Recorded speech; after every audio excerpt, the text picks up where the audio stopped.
0, Aviles 0, Racing 2, Marino de Luanco 3, Sociedade Deportiva Logroñés 1, Coruxo 2, Compostela 1, Ourense 0, Celta B 0, Unión Deportiva Logroñés 2, Racing de Ferrol 2, Tropezón 0, Sporting B 2, Enoja 0, Oviedo 0.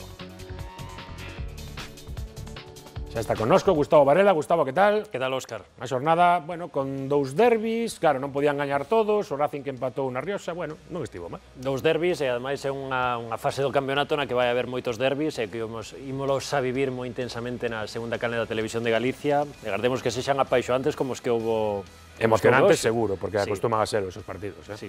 Non están nada mal. Comezamos co Racing de Ferrol. Co Racing de Ferrol non é o derbi, pero hai que seguir a orde clasificatoria, un Racing de Ferrol que conseguiu sumar un punto que eu creo que, visto como foi o partido, non se pode considerar como nada malo diante da Unión Deportiva Logroñés. Todos os goles foron na primeira metade. É o curioso que casi foron consecutivos todos. Marcaba un, marcaba outro, marcaba un, marcaba outro. Aí estamos a ver o primeiro gol marcado por Ubis nesa cabezada que non puido parar Camacho. A resposta do Racing, este gol fantástico de Marcos Álvarez, non tanto o despexe do porteiro da Unión Deportiva Logroñés, pero despois non é nada sinxelo, Tito, colocala como a pon Marcos. Non, a máis reacciona rápido. Primeiro control, Sí, é moi ben a reacción, a verdade é que o mete con calidade. E aí temos o partido que era un vai ben a un área e outra, en un contragolpe marca Pablo Rey, o 1-2 pro Racing de Ferrol. O Racing é o que ten, a capacidade de gol que ten este equipo é importantísima. Foi unha mágoa que enseguida volvese a empatar a Unión Deportiva Logroñés con un golazo, E que marcou no 41 Pablo e no 43 Goñi. Esa xogada individual a mí me parece espectacular. E que a Unión Deportiva Logroñés, Tito, ten xogadores moi potentes para esta categoría e un deles é Adrián Goñi. Sí, eu creo que aí en Logroño se equivocan ter dous equipos como os teñen. Dillo ti a eles que están equivocados, porque... Sí. Por certo, este é o auténtico Logroñés, non? No, este é outro. Sempre me lío. Gus, non me acabas de explicar. Eles din que o auténtico non é ningún. O que si é as gaunas, iso seguro. Sí. Aquí estamos a ver oportunidades, sobre todo contra o final do partido, clarísimas para a Unión Deportiva Logroñés. Primeiro esa, despois esta foi moi parecida ao gol marcado por Marcos Álvarez, pero a Alain marchoulle fora. E despois, casi no minuto 90, outra oportunidade prácticamente sen porteiro. Ao final podemos dicir que o Racing salvou un punto e ben salvado. En el cómputo general del partido ellos han sido mejores, sobre todo en cantidad de ocasiones que han tenido. Y bueno, nosotros creo que al final, sobre todo la segunda parte, después de que nos empataran tan pronto, de que nos veíamos con esa ventaja cerca del descanso, creo que la segunda parte nos ha costado mucho. O Racing de Ferrol ten este xoves ese compromiso aprazado no seu día, suspendido aquel partido entre Oviedo e o Racing, que ia gañando Oviedo no descanso, que vai xogar o equipo asturiano en inferioridade numérica. Tito, como se afronta un partido que vai xogar 45 minutos en superioridade, tendo que remontar? Bueno, aquí hai unha cousa importante, que é o marcador. Ahora mismo un 0 para Oviedo. Bueno, Oviedo o ten máis sencillo que se o partido estiera empatado. Bueno, o Racing o ten perdido, entón ten que tratar de todas as maneiras de marcar. Penso que a situación, a pesar de que está con uno menos, é favorable ao Oviedo. Bueno, habrá que sobre todo favorable ao Oviedo porque vai ter posibilidade de adestrar ese tipo de partido, non vai estar canso. Claro, eso sobre todo físicamente, ¿no? Claro.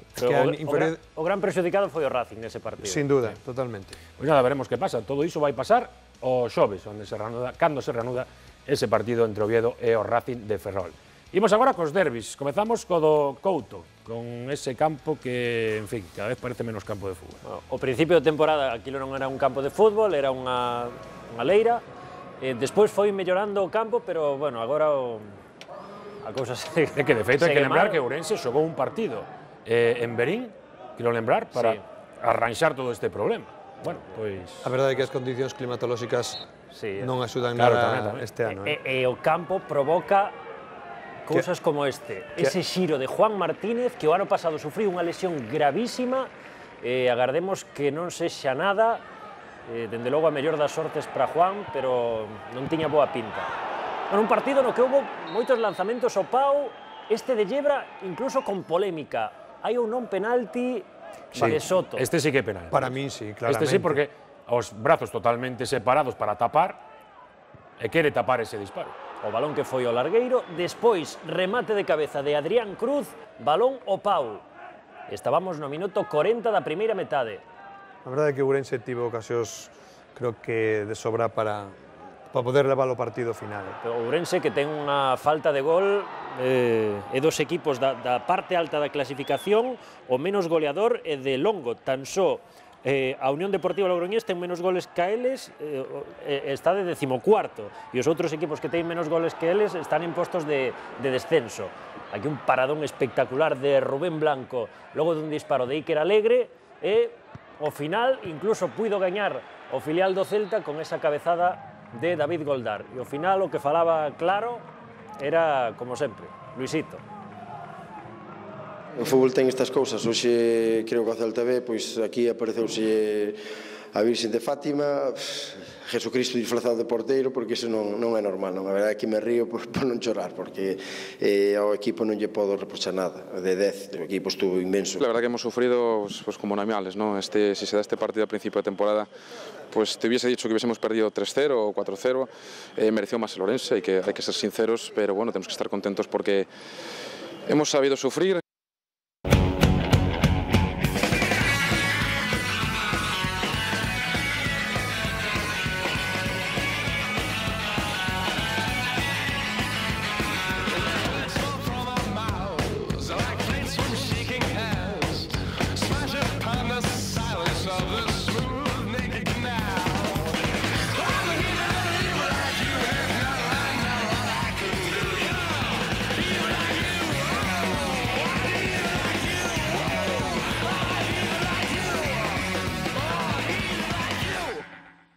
Estaban aquí Tito Ramallo e Gustavo Varela falando deste Racing de Ferrol-Ourense, do que podía pasar, que se na Malata, que pode ser un partido espectacular, ten toda a pinta, Home, eu espero que a xente responda a estes derbis.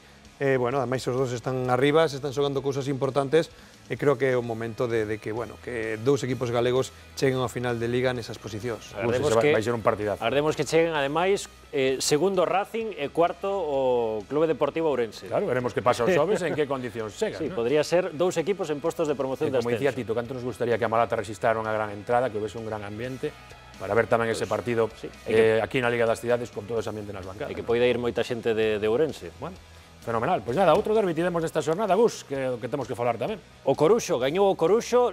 Estaban os dous equipos en crise de resultados, Tito.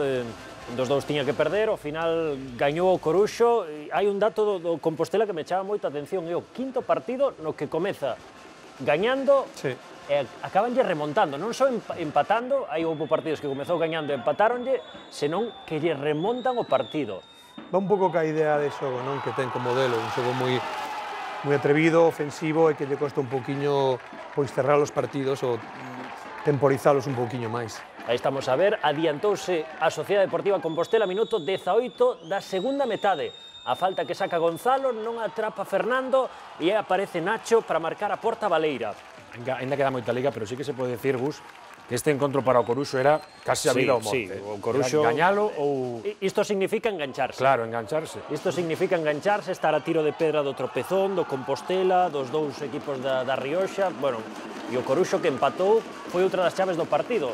Marcar 4 ou 5 minutos despois de recibir ese mazazo do 0-1 e ademais este golazo espectacular de Jonathan Antúnez. Chegou con moita forza o Coruxo ao final do partido, non? Porque hubo fases onde o Compos foi superior, creo que hasta que meteu o gol o Compos estaba lendo a iniciativa, pero os minutos finais o Coruxo tivo máis empuxe co Compos. Estamos a ver a xogada do 2-1, esa cabezada de Chacopino, victoria do Coruxo, un Coruxo que fixo 3 trocos neste mercado invernal, pouco a pouco van aparecendo eses reforzos, e o Compostela que acaba de asinar a un exxogador xa do Noja, a Rubén García, para o remate da temporada. Bueno, son modificacións nos equipos, e isto é o que nos decían os adestradores ao final do encontro.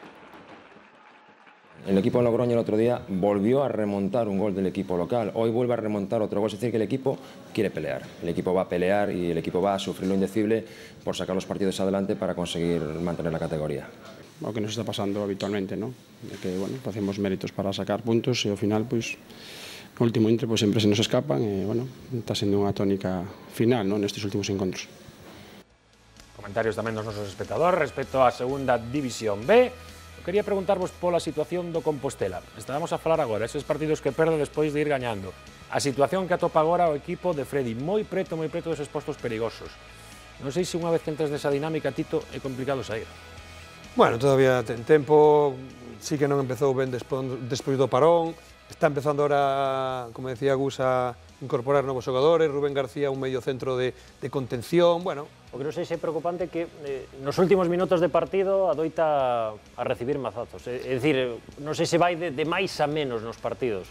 Está claro que se hai unha conduta repetitiva, como é neste caso que te levanten os partidos, sí que hai xa unha sensación de que se pode repetir. Creo que o primeiro que hai que hacer é tratar de cortalo e a próxima vez que o equipo vaya por diante hai que tomar medidas para que eso non volva a pasar, porque eso sí que é perigoso.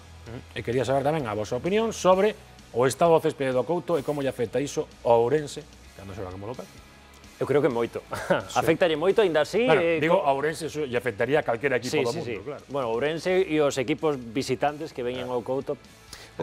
O que pasa é que é máis complicado con ese campo. Ourense ten que xogar aí de 19 partidos e ten que levar a iniciativa cando xogan a casa. É máis difícil que un equipo que se ten que defender, incluso o Ourense ten xogadores para poder darlle máis velocidade ao xogo, eso te condiciona totalmente.